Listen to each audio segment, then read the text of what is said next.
So let's see what the deal is.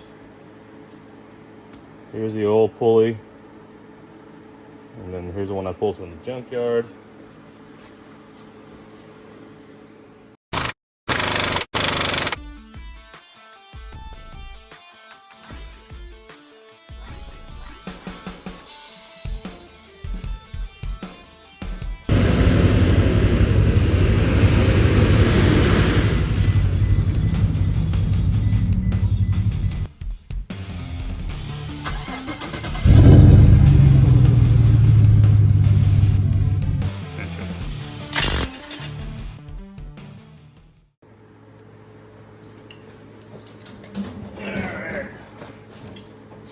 Labor Day, holiday or not, still gotta work, make the money.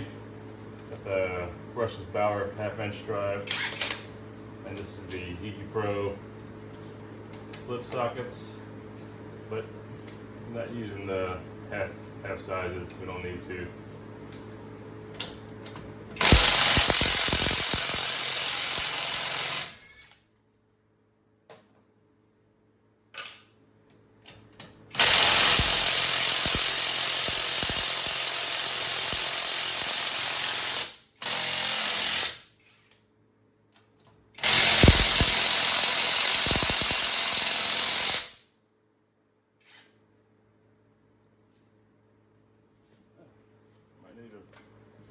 Your battery. Like, where's all the beans at? There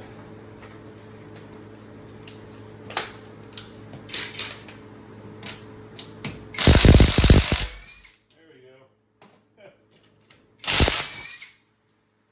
wasn't the tool, it's just my battery was going dead, and I forgot. I think that's the one that was, what do I use it for?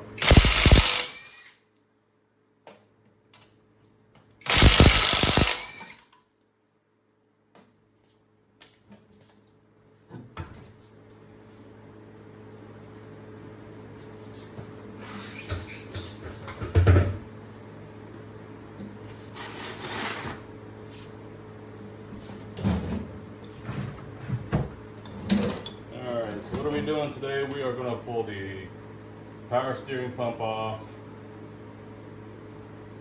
and then I'll show y'all the pulley and how it was different. So let's get to that.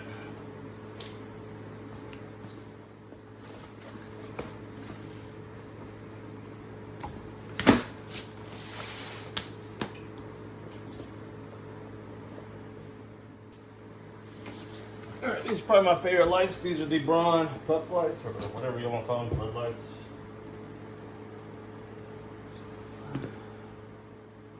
So two 12mm bolts holding in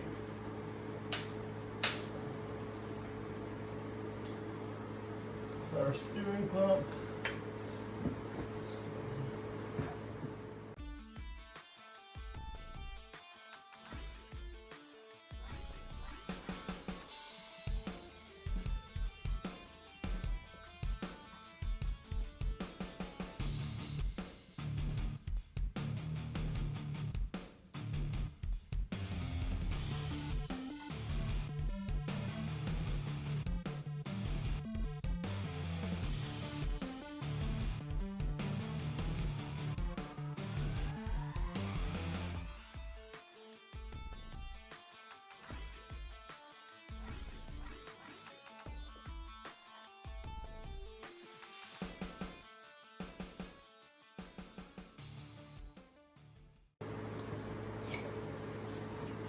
I need a deeper 10.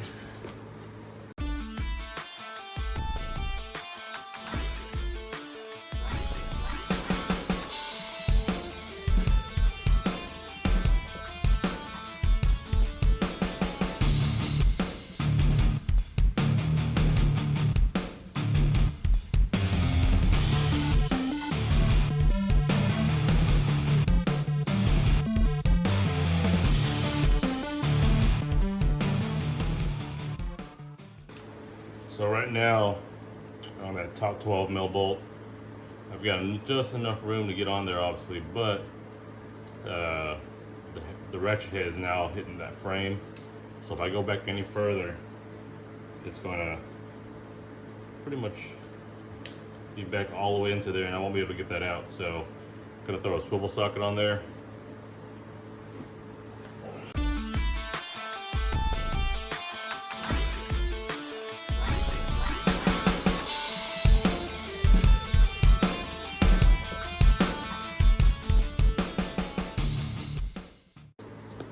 So the swivel socket got out some more, but it's getting tight again in clearance. So I'm gonna get these 12 mil from Gear Wrench. They got the knurling on them. Hopefully that'll help as well. Just a couple more threads. Feel it.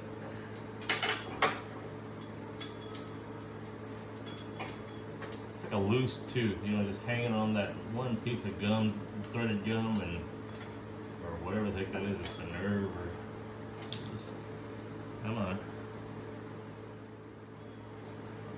All that just for this. We'll save some time.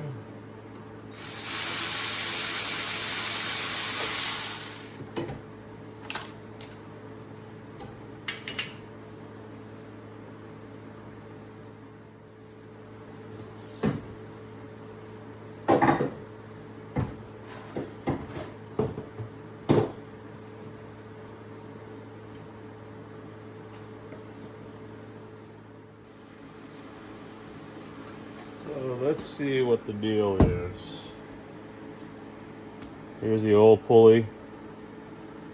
And then here's the one I pulled from the junkyard. For whatever reason, here's the belt.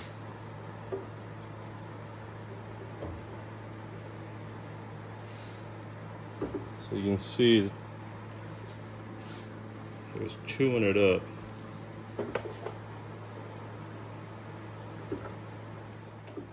Wasn't sitting flush into there. As you can see, it's riding over that edge. But this one, it's not. So let's pull this. Let's see if I got a caliper real quick. Alright. Got to zero it out. Okay. Alright, so this pulley is measuring in at 28.07.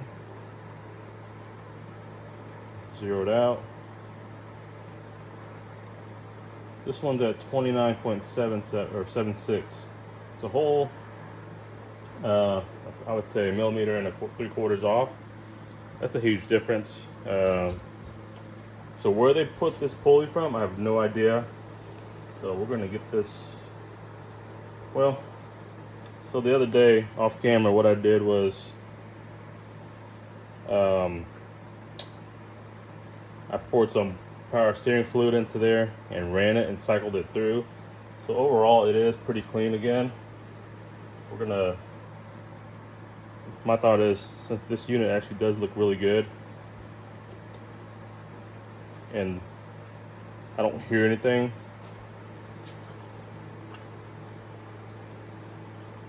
I don't know if the camera's picking that up, but you can hear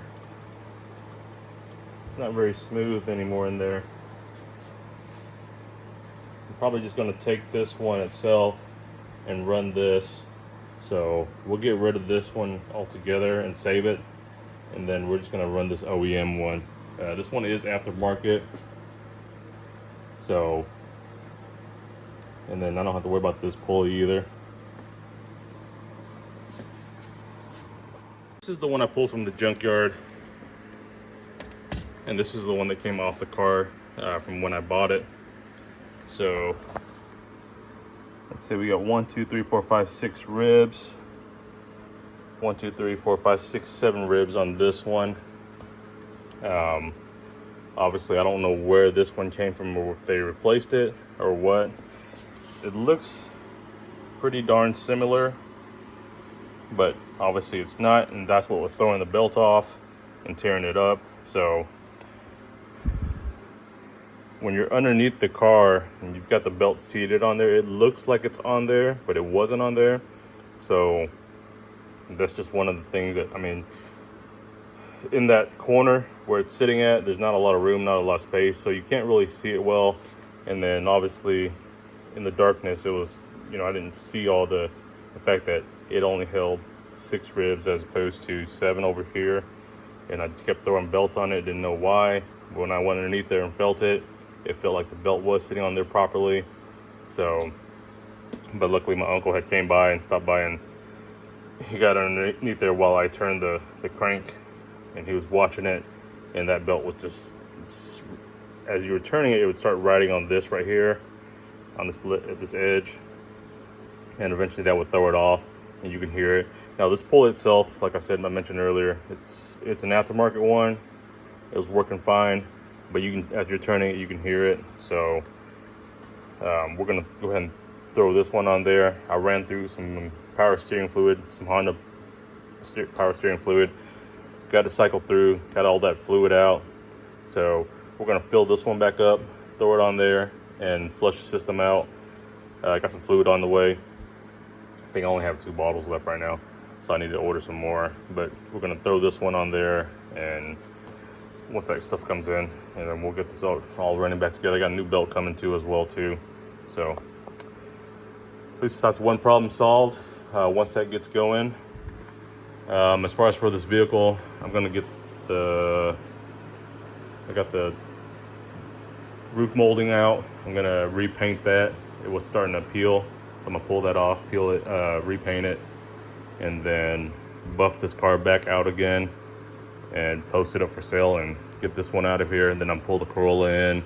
I know I got some front end work to do. The bearings have gone out on it, and we're gonna get I think it's got a brake squeal as well too. Figure out what that brake squeal is coming from. Get that resolved and get that one out of here, and then we'll bring the next project in.